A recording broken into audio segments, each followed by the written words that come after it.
আল্লাহ সুবহানাহু ওয়া তাআলা বলছে যে মুহাম্মদ আপনার উম্মতদেরকে বলে দিন ইল্লা মান তাব, যে অপরাধ গুনাহ থেকে ফিরে আসে, তওবা করে, ওয়া আমানা ঈমান আনে, ওয়া আমিলা আমালান সালিহা, তার হাজার লক্ষ সহস্র কোটি গুনাহ থাকুক, তার গুনাহ আসমানের মেঘমালা পর্যন্ত পৌঁছে যাক, এই পুরো জমিন তার একজনের গুনায় পরিপূর্ণ হয়ে যাক, ওই মহিলার গুনাহ জমিন পূর্ণ হয়ে যাক, ওই পুরুষের গুনাহ জমিন পূর্ণ হয়ে যাক।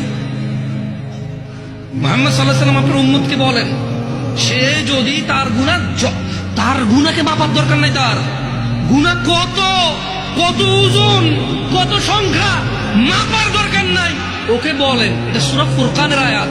আমি কোন হাদিস বলছি না যে আপনি জাল বলবেন, দঈফ বলবেন, মুনকার বলবেন, মওযু বলবেন, তর্ক বিতর্ক শুরু করে দেবেন। এটা কোরআনুল কারীমের আয়াত, এর অনুবাদ করছি।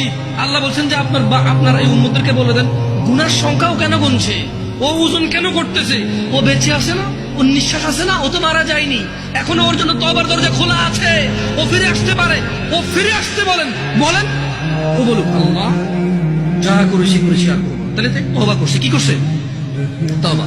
এবার বলতেছি আল্লাহ তাকে বলেন ওয়া আমানা ঈমান আনতে বলেন, ওয়া আমিলা আমালান সালিহা, ভালো কাজ করতে বলেন, এবং তাকে বলে নেই আমি আল্লাহ ফাউলাইকা ইউবাদদিলুল্লাহু সাইয়্যাতিহিম হাসানাত, তাকে বলে নেই তার পূর্বের সমস্ত গুনাহ আমি নেকিতে পরিবর্তন করব।